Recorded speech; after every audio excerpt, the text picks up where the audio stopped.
नमस्कार सर्वांना, जय Hari. Recipes with भाग्यश्रीमध्ये तुमचं सर्वांचं मनापासून खूप खूप स्वागत. मटार तर सगळ्यांनाच आवडतो. ताज्या मटारपासून म्हणजेच ओल्या वाटाण्यापासून कुठलाही पदार्थ बनवला तरी तो छानच लागतो. तर आज आपण ताज्या मटारपासून झटपट होणारे 4 मस्त असे चटपटीत पदार्थ बनवणार आहोत. तर त्याकरिता व्हिडिओ शेवटपर्यंत नक्की बघा. तर पहिला पदार्थ बनवणार आहोत आपण मटारची भजी. तर भजी बनवण्याकरता मिक्सरच्या भांड्यामध्ये 1 वाटी ताजा मटार घेतलाय, 3 हिरव्या मिरच्या, 2 आल्याचे तुकडे, 5 ते 6 लसणाच्या पाकळ्या आणि 1 चमचा जिरे घालून मिक्सर थोडंसं चालू बंद करत ते मिक्सरमधून थोडंसं जाडसर वाटून घ्यायचे. तर बघा असं थोडंसं जाडसर वाटून घेतलंय. खूप जास्त बारीक पण करायचं नाहीये. थोडंसं जाडसर ठेवलं की मग ती भजी खायला छान लागतात. आता हे सगळं एका बाउलमध्ये काढून घ्यायचे. त्यामध्ये 1 वाटी बेसन पीठ घालायचे आणि भजी छान कुरकुरीत व्हावेत त्याकरिता 2 चमचे तांदळाचं पीठ घालायचे आणि थोडासा ओवा हातावर चोळून घालायचे. चवीनुसार मीठ घालायचे आणि 1 मीडियम साईजचा बारीक चिरलेला कांदा आणि थोडीशी बारीक चिरलेली कोथिंबीर पण घालायची. त्यानंतर 1 मीडियम साईजचा बटाटा किसून घेतलाय, तर तो किसलेला बटाटाही घालायचा आणि आता हे सगळं साहित्य छान मिक्स करून घ्यायचे. बटाट्याला थोडंसं पाणी सुटतं, त्यामुळे सुरुवातीला हे असं कोरडच मिक्स करून घ्यायचे, लगेच पाणी घालायचं नाहीये. तर बघा पीठ छान मिक्स करून घेतले, पण पीठ अजून थोडंसं घट्टसर वाटते, त्यामुळं अगदी थोडं थोडं पाणी घालून हे पीठ थोडंसं सैलसर करायचे, म्हणजे मग आपल्याला भजी व्यवस्थित बनवता येतात आणि भजी पण छान अशी खुसखुशीत तयार होते. तर बघा असं थोडं थोडं पाणी घालून हे पीठ छान भिजवून घ्यायचे. बघा पीठ भिजवून तयार झालंय. आता यावर झाकण ठेवायचे आणि 10 ते 15 मिनिटांसाठी हे पीठ भिजण्यासाठी असंच ठेवायचे. 10 ते 15 मिनिटांनंतर झाकण काढून बघूयात. तर बघा पीठ छान भिजलं गेलंय. आता त्यामध्ये चिमूटभर सोडा घालायचा आणि पुन्हा एकदा पीठ छान मिक्स करून घ्यायचे. तर बघा आपलं भजीसाठी पीठ तयार झालंय. आता लगेचच भजी काढून घेऊयात. भजी तळण्यासाठी तेल मीडियम गरम करून घेतले. खूप जास्त कडकडीत गरम पण करायचं नाहीये. आता आपल्याला जमेल तशी भजी सोडून घ्यायची आणि तेलामध्ये बसतील तेवढीच भजी सोडायची. एकाच वेळी खूप जास्त पण सोडायची नाही, नाहीतर मग भजी खूप जास्त तेलकट होते. भजी तेलात सोडल्यानंतर लगेच पालटायची नाहीये, नाहीतर मग त्याचा शेप पण बिघडतो आणि ते खाली कढईला पण चिकटतात. थोडीशी तळी गेली की मग पालटायची. 2-3 मिनिटांनंतर बघा भजी थोडीशी तळी गेली. आता ती पलटून घेऊयात आणि असंच पलटत राहत भजी छान अशी गोल्डन कलर येईपर्यंत तळून घ्यायची. भजी तळताना गॅसची फ्लेम मिडियम ठेवायची, म्हणजे मग भजी तळी पण जाते, ते आतून कच्चे राहत नाही आणि छान अशी खुसखुशीत पण तयार होते. थोड्या वेळाने भजी छान तळली गेली आणि या भाज्यांना कलर पण एकदम छान आलाय. आता ही सगळी भजी एका प्लेटमध्ये काढून घेऊयात. तर बघा मस्त अशी आपली मटारची गरमागरम भजी तयार झाली. आता याच पद्धतीने उरलेली सगळी भजी पण तयार करून घ्यायची. ही मटारची भजी बाहेरून अगदी कुरकुरीत आणि आतून मस्त अशी खुसखुशीत होते, त्यामुळं ही भजी खायला खूपच छान लागते. ही भजी तुम्ही टोमॅटो सॉस सोबत किंवा तळलेल्या मिरची सोबत खाल्ले तर याची टेस्ट 1 नंबर लागते. तर ही भजी तुम्ही एकदा नक्की ट्राय करा.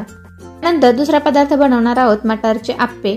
तर आप्पे बनवण्यासाठी मिक्सरच्या भांड्यामध्ये 1 वाटी मटार घेतलाय, 2 हिरव्या मिरच्याचे असे तुकडे करून घातलेत, त्यानंतर 2 आल्याचे तुकडे आणि 5 ते 6 लसणाच्या पाकळ्या घालायच्यात.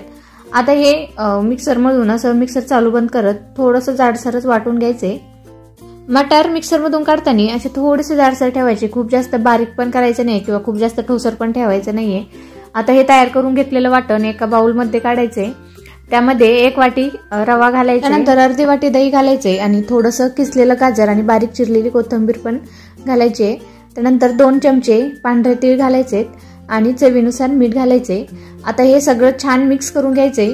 तर तिथे तुम्ही तुमच्या आवडीनुसार भाज्या कमी जास्त करू शकता किंवा अजून तुम्हाला ज्या भाज्या आवडतात त्या भाज्या देखील इथे घालू शकता. तर मिश्रण छान असं एकजीव झालंय. आता यामध्ये थोडं थोडं पाणी घालून हे मिश्रण थोडंसं सैलसर करायचंय. खूप जास्त घट्ट ठेवायचं नाहीये किंवा खूप जास्त पातळ पण करायचं नाहीये.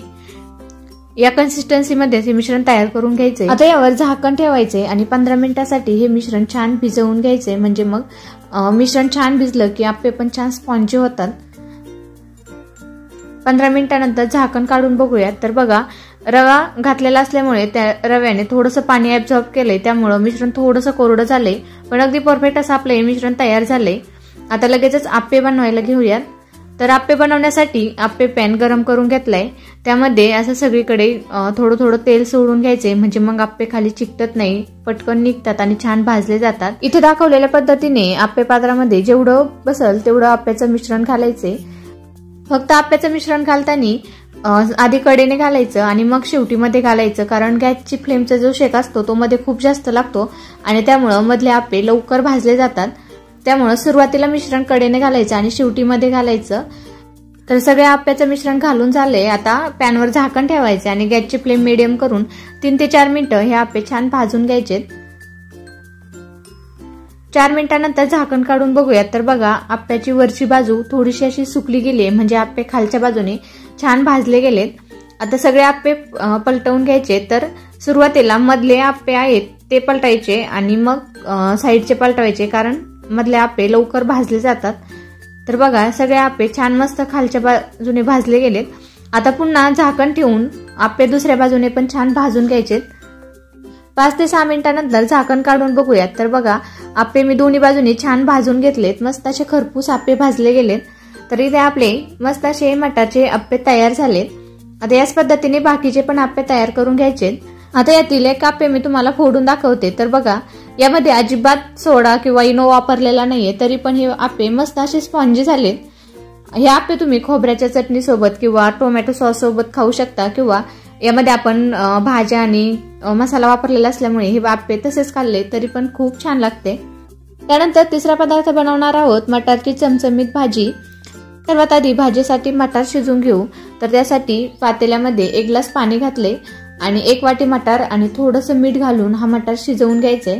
तर मटार खूप जास्त पण शिजवायचं नाहीये, फक्त 50% शिजेल एवढाच, म्हणजे 4 ते 5 मिनिटं हा मटार शिजवून घ्यायचे। तर बघा 5 मिनिटं मटार शिजवून घेतलाय। आता गॅस बंद करायचंय आणि हा सगळा मटार एका प्लेटमध्ये काढून घ्यायचे। तर फोडणीसाठी कढईमध्ये 1 मोठा चमचा तेल घालायचे। तेल छान गरम झालं की अर्धा चमचा मोहरी घालायची। मोहरी पण छान तडतडली आहे। आता अर्धा चमचा जिरे घालायचे आणि त्यानंतर 1 चमचा आलं लसणाचा ठेचा घालायचे आणि वरून 4 ते 5 कढीपत्त्याची पाने घालायची। हे मसाला छान परतवून घ्यायचे। त्यानंतर पाव चमचा हळद घालायची, 1 चमचा धना पावडर, 1 चमचा कांदा लसूण मसाला आणि अर्धा चमचा लाल तिखट घालायचे आणि हा घातलेला मसाला पण या फोडणीमध्ये छान परतवून घ्यायचे। मसाला छान परतला गेला की लगेच त्यामध्ये शिजवून घेतलेला सगळा मटार घालायचे आणि मटार या मसाल्यामध्ये छान मिक्स करून घ्यायचे। मटार मसाल्यामध्ये छान मिक्स झालाय। आता त्यामध्ये चवीनुसार मीठ घालायचे। मटार शिजवताना थोडंसं मीठ घातलं होतं, त्यामुळे त्या हिशोबानेच मीठ घालायचे आणि वरून बारीक चिरलेली कोथिंबीर घालायची। आणि हे घातलेले मसाले तेलात जळू नये त्यामुळे अगदी थोडंसं कोमट पाणी घालून पुन्हा एकदा सगळं छान मिक्स करून घ्यायचे आणि कढईवर झाकण ठेवून लो फ्लेमवरच हा मटार 2 ते 3 मिनिटं छान वाफवून घ्यायचे। 2-3 मिनिटांनंतर झाकण काढून बघूयात, तर बघा मटार छान वाफायला गेलाय आणि मस्त असा याला मसाला पण छान कोट झालाय।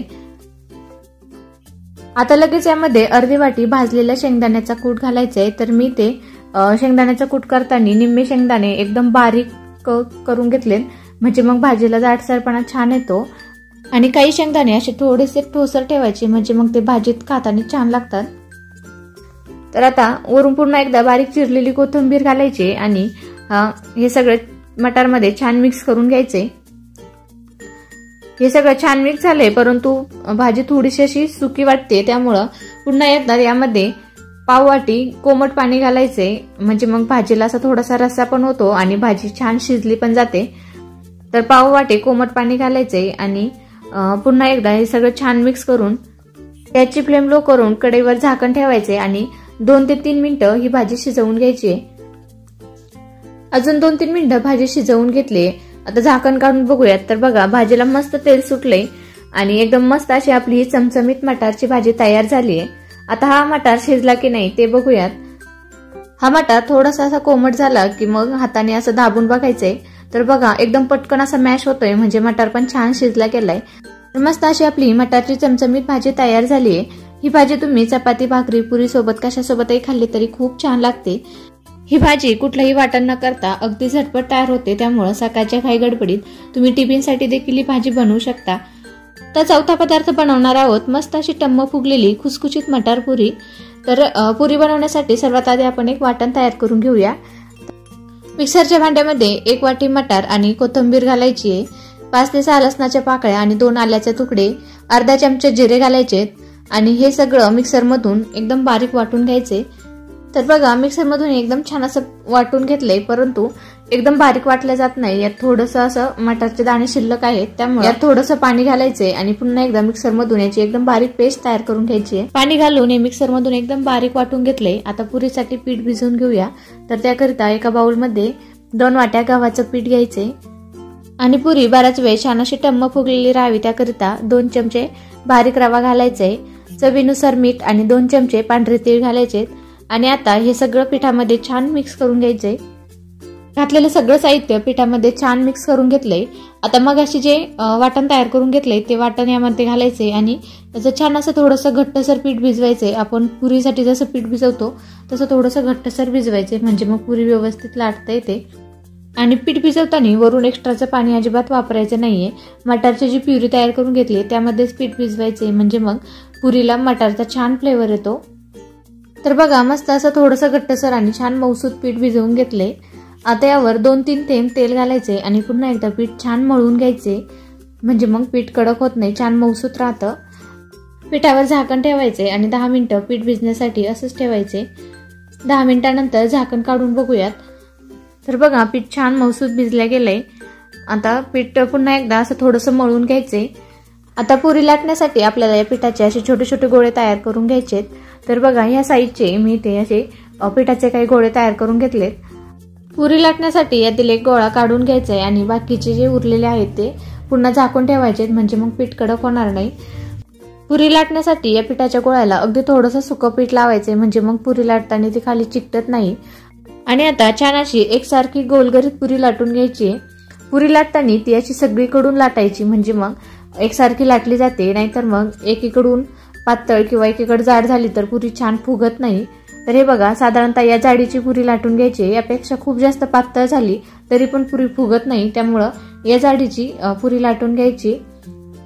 सेम याच पद्धतीने बाकीच्या पण पुऱ्या लाटून घेतल्यात। आता लगेचच पुऱ्या तळून घेऊयात। पुऱ्या तळण्यासाठी तेल छान गरम करून घेतले। आता त्यामध्ये पुरी सोडायची आणि पुरी अशी वरून थोडीशी हलकीशी प्रेस करायची, म्हणजे मग पुरी छान टम्म फुगते। तर बघा मस्त अशी पुरी आपली टम्म फुगली आहे आणि आता पुरी खालच्या बाजूने छान तळली गेली। आता पुरी पलटवून दुसऱ्या बाजूने पण छान तळून घ्यायची आणि पुऱ्या तळताना गॅसची फ्लेम ही मीडियमच ठेवायची, म्हणजे मग पुऱ्या छान तळल्या जातात, आतून अजिबात कच्च्या राहत नाही। पुरी दोन्ही पण बाजूनी मस्त तळली गेली आणि तुम्ही बघू शकता या पुरीला कलर पण एकदम मस्त आलाय। ही पुरी मी फिक्कीच बनवली, यात कुठलाही मसाला किंवा मिरची वापरलेली नाहीये, त्यामुळे लहान मुलंही पुरी खूप आवडीने खातात। पण तुम्हाला जर ही मसाला पुरी बनवायची असेल तर मिक्सरमधून मटार काढताना त्याच वेळेस तुम्ही मिरची किंवा तुमच्या आवडीनुसार मसाले घालून सेम याच पद्धतीने मसाला पुरी देखील बनवू शकता। तर मस्त अशी खुसखुशीत मटारची पुरी तुम्ही टोमॅटो सॉस दह्यासोबत किंवा मग अशी जी मटारची भाजी बनवली त्यासोबत किंवा कुठल्याही भाजीसोबत खाऊ शकता, खूप छान लागते। मटारपासून बनवलेले हे सगळेच पदार्थ खूपच टेस्टी लागतात। हे पदार्थ तुम्ही नाश्त्यामध्ये, जेवणामध्ये किंवा मुलांच्या टिफिनसाठी देखील बनवू शकता। तर या सगळ्या रेसिपी तुम्ही एकदा नक्की ट्राय करा आणि कुठली रेसिपी जास्त आवडली ते पण मला कमेंट्समध्ये नक्की सांगा। आणि आजच्या या मटारच्या सगळ्याच रेसिपी आवडल्या असतील तर व्हिडिओला एक लाईक करा, शेअर करा आणि अशा छान छान रेसिपीज पाहण्यासाठी चॅनलला अजून सबस्क्राईब केलेलं नसेल तर सबस्क्राईब पण करा। चला तर मग पुन्हा भेटूया अशाच एका छानशा रेसिपीसोबत। धन्यवाद।